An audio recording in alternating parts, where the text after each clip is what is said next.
Abra a sua Bíblia então em Atos dos Apóstolos, no capítulo 5, versículo 12 até o 16. Eu vou ler aqui na versão revista e corrigida, mas não tem problema se tiver outra versão aí. A palavra do Senhor diz assim: e muitos sinais e prodígios eram feitos entre o povo pelas mãos dos apóstolos, e estavam todos unanimemente no alpendre de Salomão. E quanto aos outros, ninguém ousava juntar-se com eles, mas o povo tinha-os em grande estima.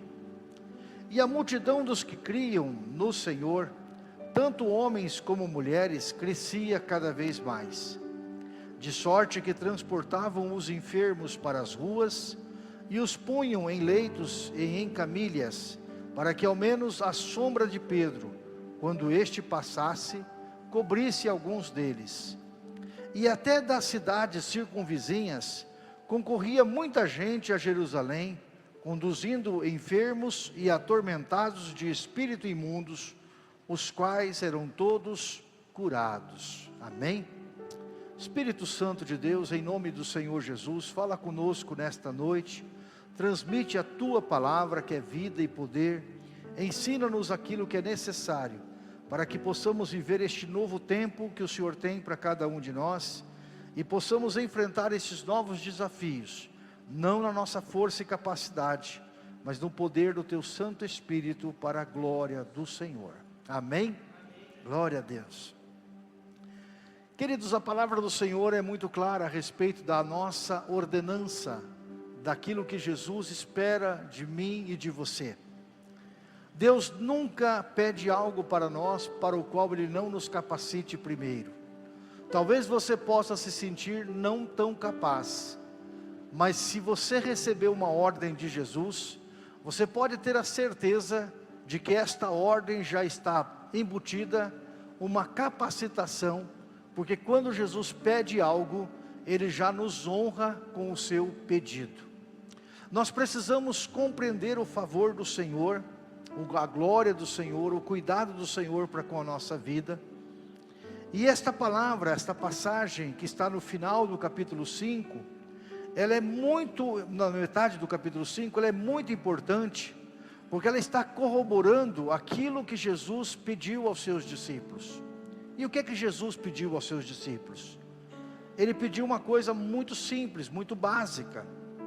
Se você puder, leia comigo em Marcos, no capítulo 16, versículos 17 e 18. Marcos capítulo 16, versículos 17 e 18. Aqui está a expectativa de Jesus quando nós obedecemos o ide, que começa no versículo 15.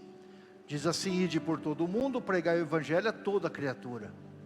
Então Jesus não nos dá uma alternativa. Jesus fala para nós que nós devemos fazer tal coisa, e amplia o espaço de todo mundo. Ou seja, não importa se eu estou aqui no Brasil, se a Débora está no Japão, se nós estamos em algum outro país, isso não é relevante. O relevante é que em todo mundo, em todo tempo e em todo lugar, a palavra seja ministrada. E a palavra de Deus não pode ser ministrada através de anjos. Ela pode, mas a delegação, a responsabilidade foi dada aos homens. Então nós temos essa responsabilidade. No versículo 16 diz: quem crer e for batizado será salvo, mas quem não crer será condenado. Numa outra versão diz: quem não crer já está condenado. E por que já está condenado? Porque todo mundo que nasceu no mundo, nessa realidade marcada pelo pecado, já nasceu com uma sentença de morte, né? Até o filho do irmão Elcio e os menininhos bonitinhos ali do Atos e da esposa ali, né? Da Letícia, por mais bonitinhos que eles sejam e fofinhos, eles estão destinados para o inferno. Eles já nasceram com a sentença de morte sobre a vida deles. É duro falar isso para uma pessoa, né? Fala para um pai e para uma mãe que o seu filho nasceu, está destinado a ir para o inferno. Por quê? Porque a Bíblia diz que quem crer e for batizado será salvo, mas quem não crer será condenado. É evidente que essas duas preciosidades não têm a menor condição de crer, porque eles não conseguem crer. Como é que eles vão exercer o credo de fé, se eles não conseguem falar direito, né? Eles só choram, e agora a Clarinha está aprendendo a falar as primeiras palavras, mas ela não tem como fazer uma declaração de fé. Ela não tem como fazer o credo niceno, o credo apostólico, né? Creio em Deus Pai Todo-Poderoso, Criador dos céus e da terra. Não tem condições de fazer isso. Mas vai chegar um dia que elas vão crescer e elas vão ter um encontro com Deus. E este encontro é um encontro transformador. Por quê? Porque tira aquele destino que estava para o mundo, para o pecado, para o inferno, e vai transformar este caminho para o caminho de luz, para o caminho do reino dos céus. Então por isso que ele diz que quem crer e for batizado será salvo. É preciso crer e é preciso ser batizado. E não pode ser feito quando é bebê. Por quê? Porque o bebê não tem consciência dos seus pecados, nem de que nasceu em pecado, né? Então Jesus diz que nós temos que converter pessoas, temos que pregar a palavra, e aqueles que crerem não serão condenados. Mas logo em seguida, no versículo 17, Jesus fala para os seus discípulos algo importante. Como é que a gente tem certeza de que realmente essas pessoas se converteram? E aí ele diz: os sinais seguirão aos que creem.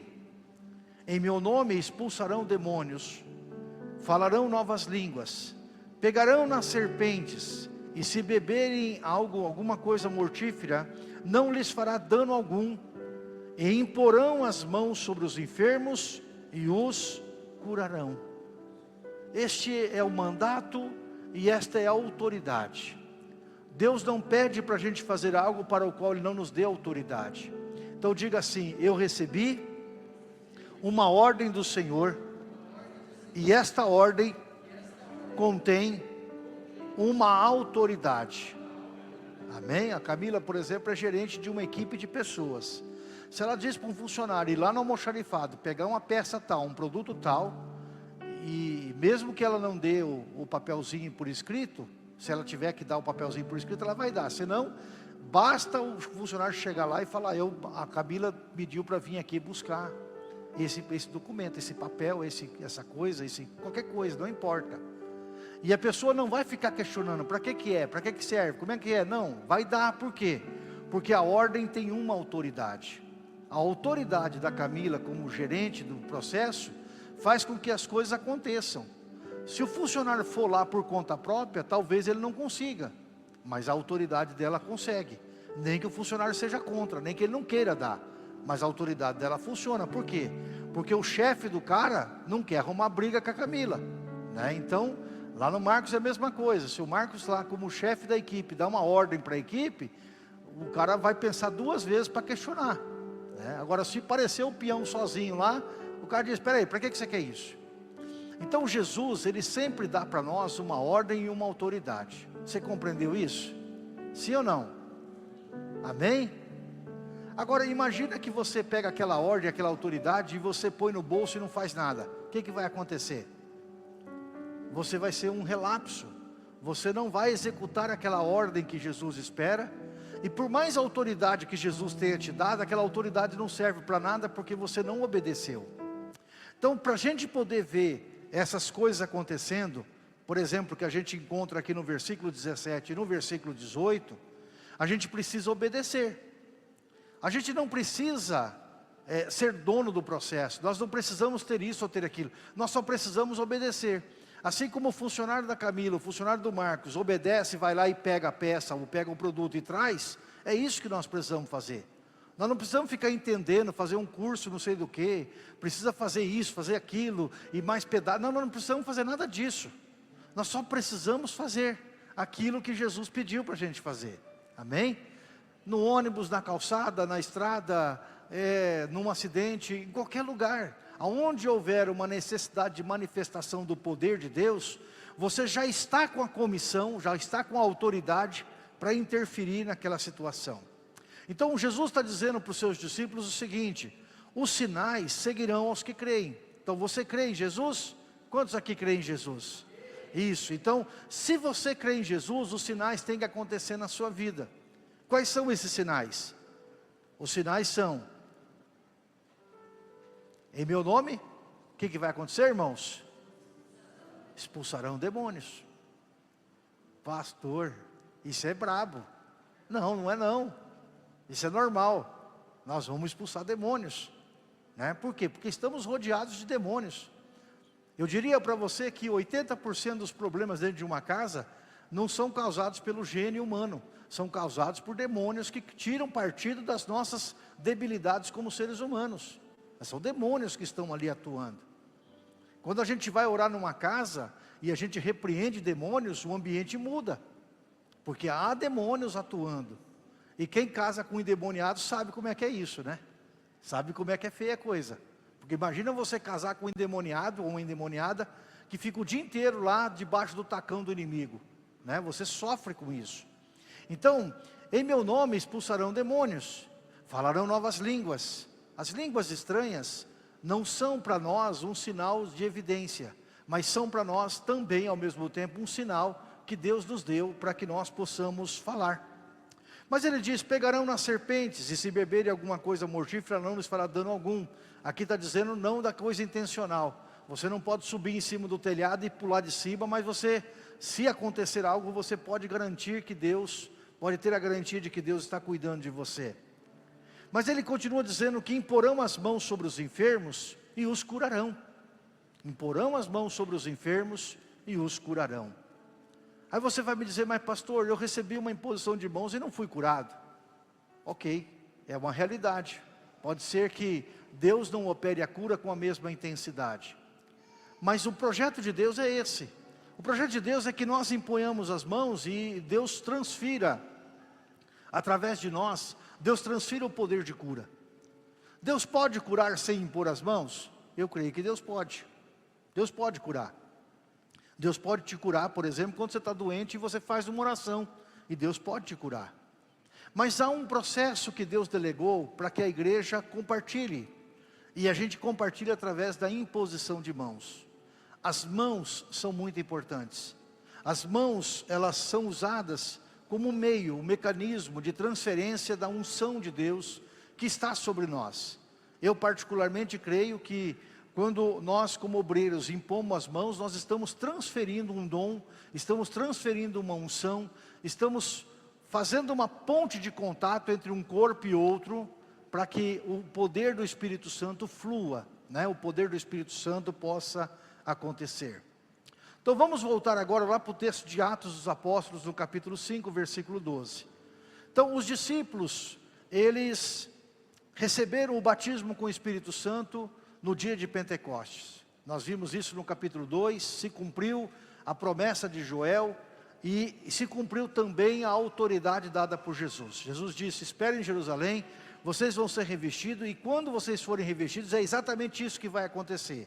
Vocês vão a partir daí sair por todo o mundo e vocês vão alcançar, e aonde vocês forem, o poder vai estar com vocês e vocês vão ser usados por Deus. Agora no capítulo 5, eles já estão usufruindo deste poder. No capítulo 5, eles já estão vivendo esta nova realidade. No capítulo 5 não é mais a igreja em treinamento, é a igreja em operação. A igreja não está mais aprendendo, a igreja está fazendo. Ela está fazendo a diferença. Por quê? Porque Jesus esgotou os 3 anos e meio de ministério para ensinar aquele grupo de homens e mulheres. Aquele pequeno grupo de apóstolos, depois tinha um grande grupo de discípulos, todos aqueles homens e mulheres foram ensinados na caminhada. Eles caminharam com Jesus, eles viram muitos milagres, mas agora chegou a vez deles fazerem o milagre. A vez deles serem os canais da bênção para a manifestação do milagre. E essa é uma área que nós queremos, que nós temos clamado ao Senhor, e eu tenho convicção de que Deus está fazendo, para que nós também como igreja sejamos empoderados nesta área. Não adianta nós sabermos que o Espírito Santo quer nos usar. Nós precisamos que Ele nós precisamos nos deixar fluir esta unção, esta graça, este poder, para que o Espírito Santo nos use. Você só vai ser usado pelo Espírito Santo, se você permitir que Ele te use. Se você permitir que Ele, através da sua vida, use a sua vida para impactar o coração de outra pessoa. Não tem como você aprender teoria se você não praticar. Porque no mundo espiritual, a prática se dá no processo de fazer, não é no processo de ensinar. Toda vez que nós gastamos muito tempo ensinando teoria, os crentes não praticam, e aquilo que eles aprendem não fazem sentido algum para eles. Por quê? Porque não praticam. Então eu quero aproveitar esses próximos tempos agora, nos cultos de quarta-feira, para a gente trabalhar um pouquinho mais a questão da prática. Nós temos aqui uma multiplicidade de dons na vida das pessoas. Nós temos irmãos que têm dons de visão, nós temos irmãos que têm dons de cura, nós temos irmãos que têm os dons para manifestar uma ou outra coisa. Enfim, nós temos muitos dons, e nós precisamos compartilhar esses dons uns com os outros, para que o conjunto, a igreja do Senhor, seja abençoada. Então, no versículo 12 do capítulo 5, nós lemos ali que muitos sinais e prodígios eram feitos entre o povo. Quantos sinais eram feitos, irmãos? Muitos. Muitos é uma coisa que é muito ou que é pouca? É muito, né? É bastante, é recorrente. Então, muitos sinais e prodígios eram feitos entre o povo pela mão dos apóstolos. Então, os apóstolos, o que eles faziam? Eles impunham as mãos sobre as pessoas. Eles impunham as mãos. E este ato de imposição de mãos é um ato de transferência de autoridade espiritual. É um ato onde aquilo que está na vida de uma pessoa transmite para a vida de outra pessoa. Por isso a gente deve tomar cuidado quem impõe as mãos sobre a nossa cabeça. Porque se você vai num lugar que o pastor, o obreiro, aqueles irmãos vão impor as mãos sobre a sua vida, mas eles estão em pecado, eles estão transferindo um pouco daquele pecado para você. Você vai pegar uma parte daquela bênção, entre aspas, porque você inadvertidamente se deixou se colocar debaixo de uma autoridade, ainda que seja transitória, ainda que seja limitada no tempo. É importante ter essa visão, porque não é mágico, mas é por processo de autoridade que Deus age. Deus age com processo de autoridade. Quando Deus nos constitui como pastor, nós recebemos uma autorização. Nós não somos pastores porque nos levantamos. Um dia eu acordei de manhã e falei, a partir de hoje eu sou pastor, me autodenomino pastor. Não é assim. Há uma preparação, mas além da preparação existe um processo espiritual, onde nós pastores temos que passar por um concílio, nós pastores precisamos passar por um processo de ordenação pastoral, e neste processo de ordenação pastoral, nós vemos que os demais pastores que já foram ordenados, os demais líderes da denominação, impõem as mãos, e de alguma forma aquilo autoriza, a partir dali, o ministério daquele pastor. Até então, o pastor não deve nem ser chamado pastor, porque ele vai ter uma função que deve ser delegada no tempo certo. Então não é qualquer um que prega que é pastor, né? Tem uma chamada e tem uma comissão, uma autorização dada por outros irmãos. Então eles estavam todos unanimemente reunidos. Essa é uma outra palavra importante. Eles estavam juntos. Pagar o preço para andar junto, como liderança, faz muita diferença na vida da igreja. Não importa o tamanho da igreja, o que importa é se a liderança da igreja anda junto.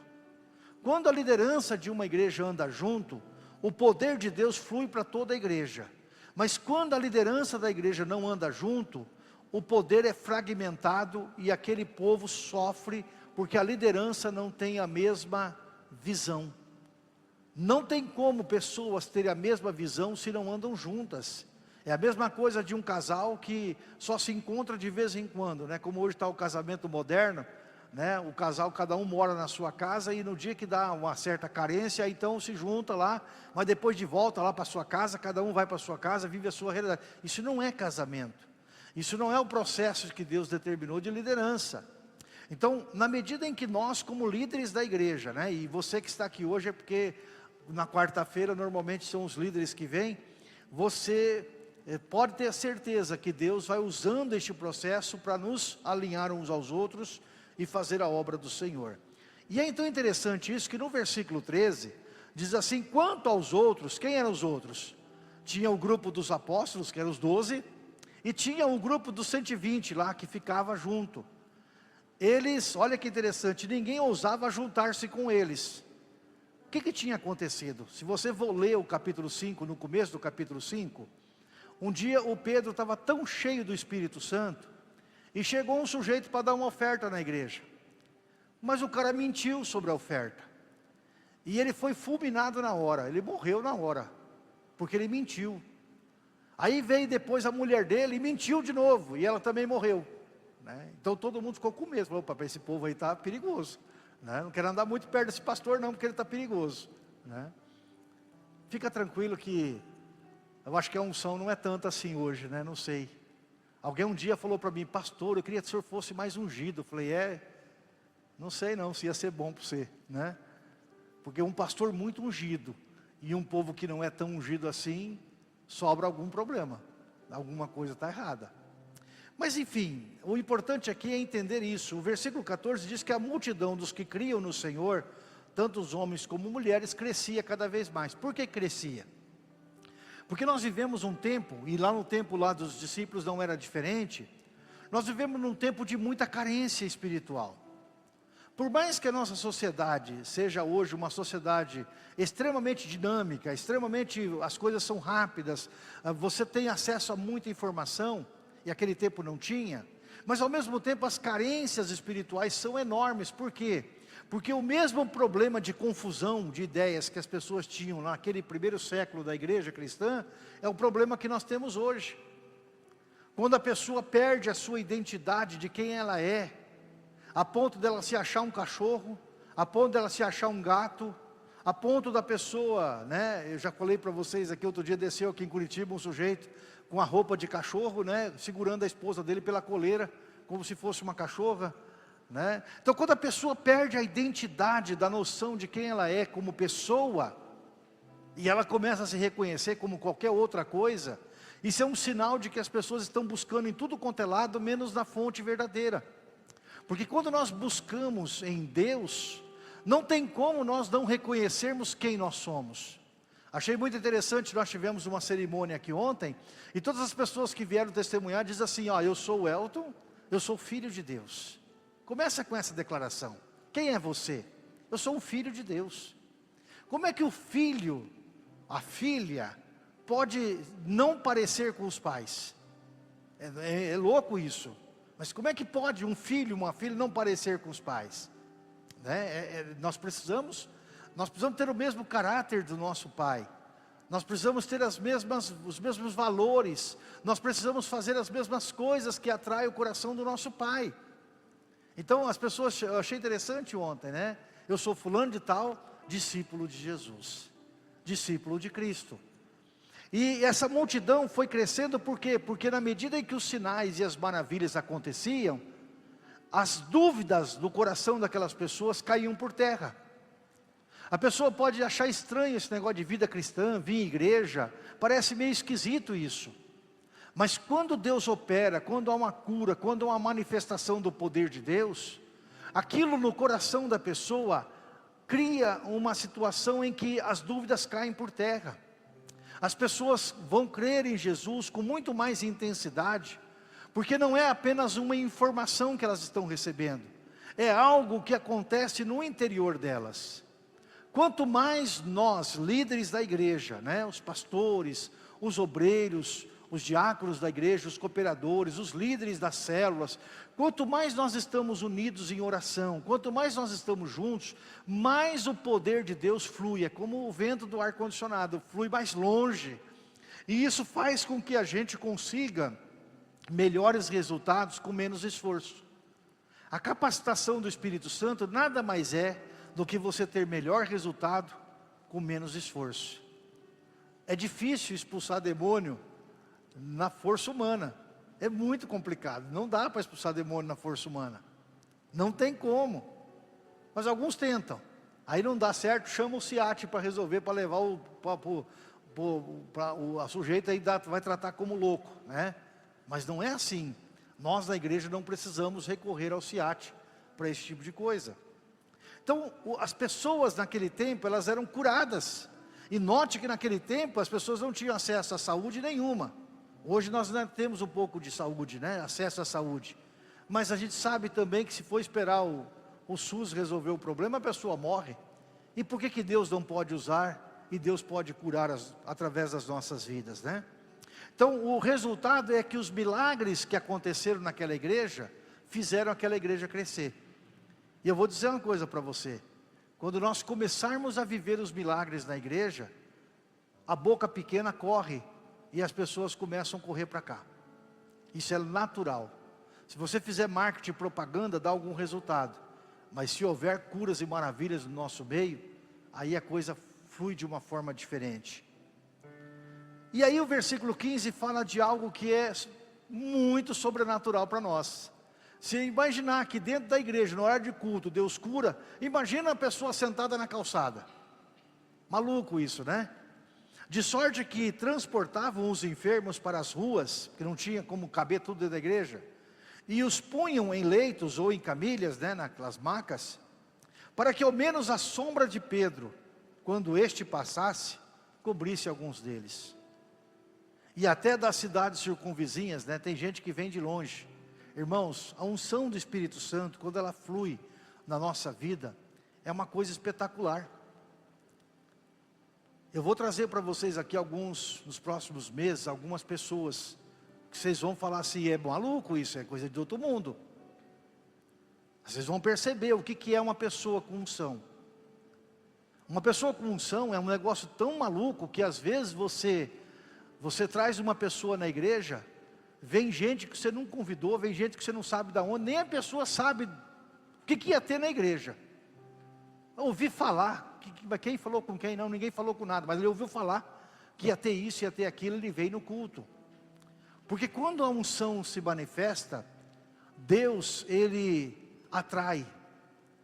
E é interessante porque as pessoas que estão opressas por demônios, elas estão constantemente desesperadas por libertação. Só quem já passou por opressão demoníaca na sua vida, sabe o quanto a pessoa é desesperada por uma libertação. Por quê? Porque a opressão dia a dia, ela é terrível na vida da pessoa. Então, as pessoas correm para onde está operando o poder de Deus. Por incrível que pareça, você não precisa fazer propaganda, você não precisa pôr na rádio, na televisão, você não precisa fazer nada. Se o poder de Deus começa a operar, automaticamente as pessoas vão atrás, né? Jesus no ministério dele experimentou isso. Ele um dia prega, dá uma multidão, no outro dia a multidão está atrás dele de novo, né? Por quê? Porque a multidão está sedenta. E da mesma forma que aquelas pessoas estavam sedentas no tempo de Jesus, há muitas pessoas sedentas hoje. Há muitas pessoas servindo a deuses que não são deuses.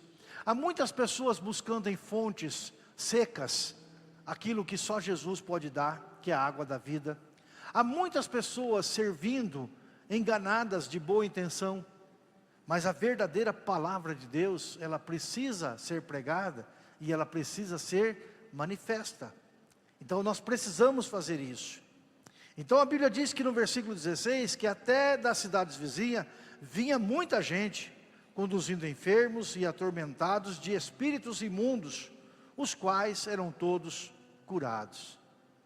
Então eu quero que você note isso, essa é uma realidade da igreja primitiva. Uma igreja que não tinha tecnologia, não tinha nem teclado para tocar, né?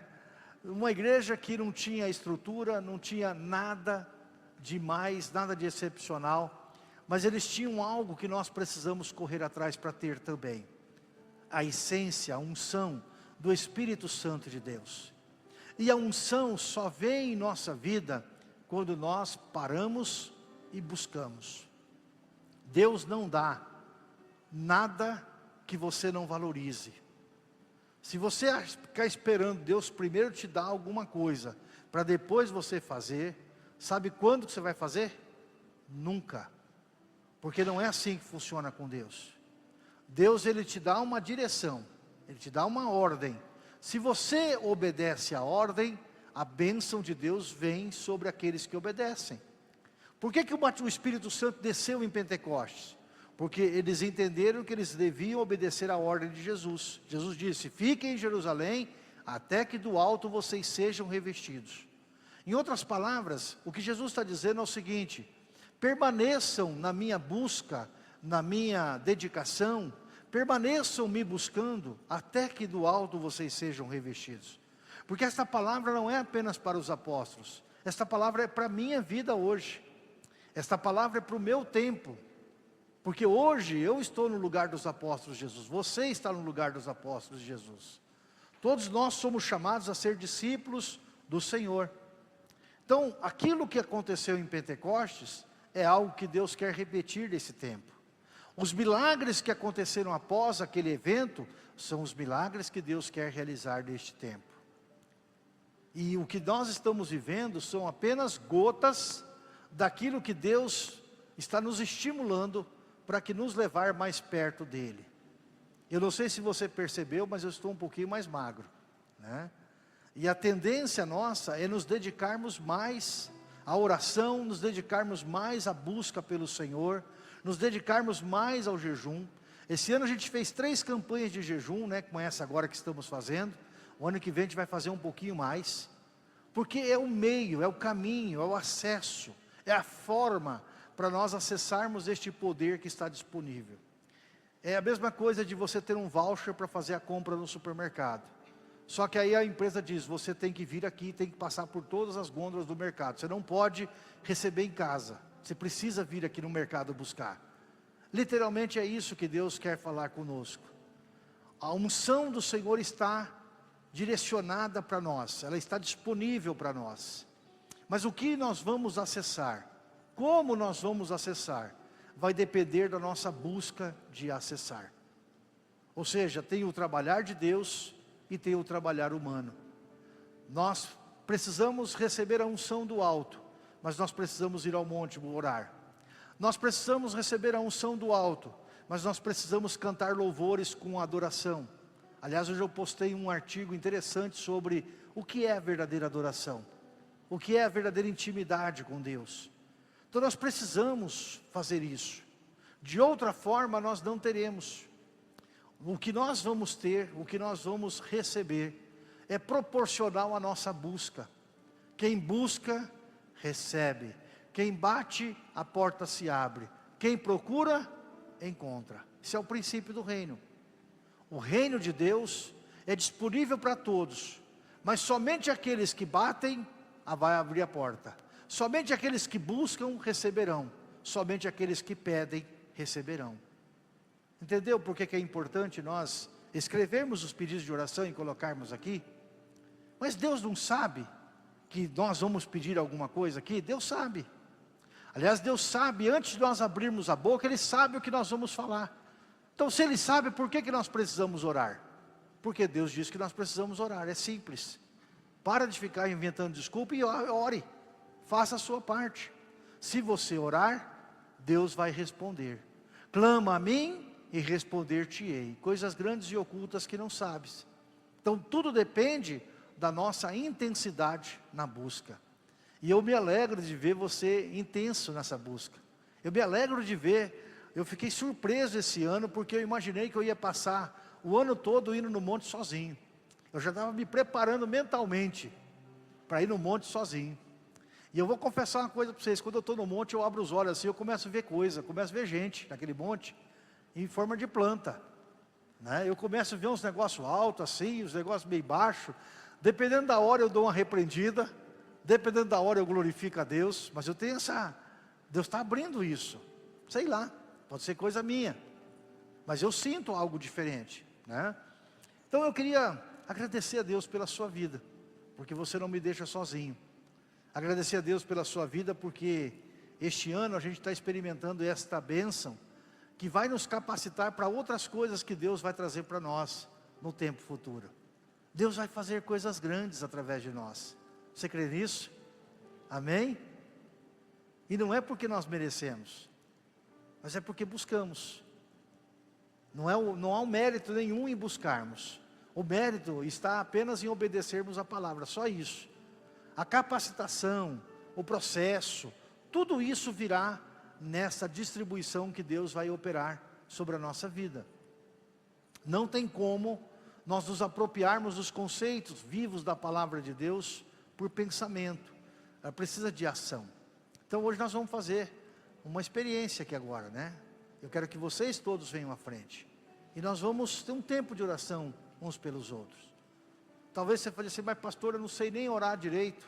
Então, abra a boca e começa a falar, né? Abra a boca e começa a falar. Senhor, abençoa este irmão. Pastor, mas não sei nem o nome. Pergunta o nome, ué. A primeira coisa que tem que fazer é perguntar o nome. Posso orar por alguma coisa por você? Tem algo que eu preciso orar por você? Né? Mas primeiro, irmãos, antes de nós orarmos pelos outros, nós precisamos adorar ao Senhor. A unção de Deus, e eu vou pregar sobre isso qualquer domingo desse, ela não vem sem adoração. A unção de Deus é resposta. O poder de Deus é resposta, não é pergunta. Quando nós nos reunimos como igreja e nós apresentamos a nossa adoração ao Senhor, a profundidade do amor que nós colocamos nesse processo de adoração é que vai determinar a resposta que Deus vai derramar naquele momento. Por isso que tem cultos que parece que está enfadonho, e tem cultos que parece que assim, foi rápido, foi um negócio maravilhoso. Depende muito de como nós estamos espiritualmente.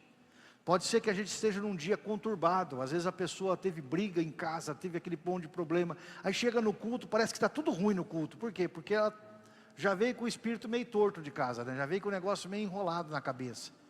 Mas quando você vem, que você levantou de manhã, você falou com Deus, você preparou o teu coração para estar na igreja, o ambiente vai mudar completamente em nossa volta. Amém? Glória a Deus. Vamos nos colocar de pé, vamos vir todos à frente.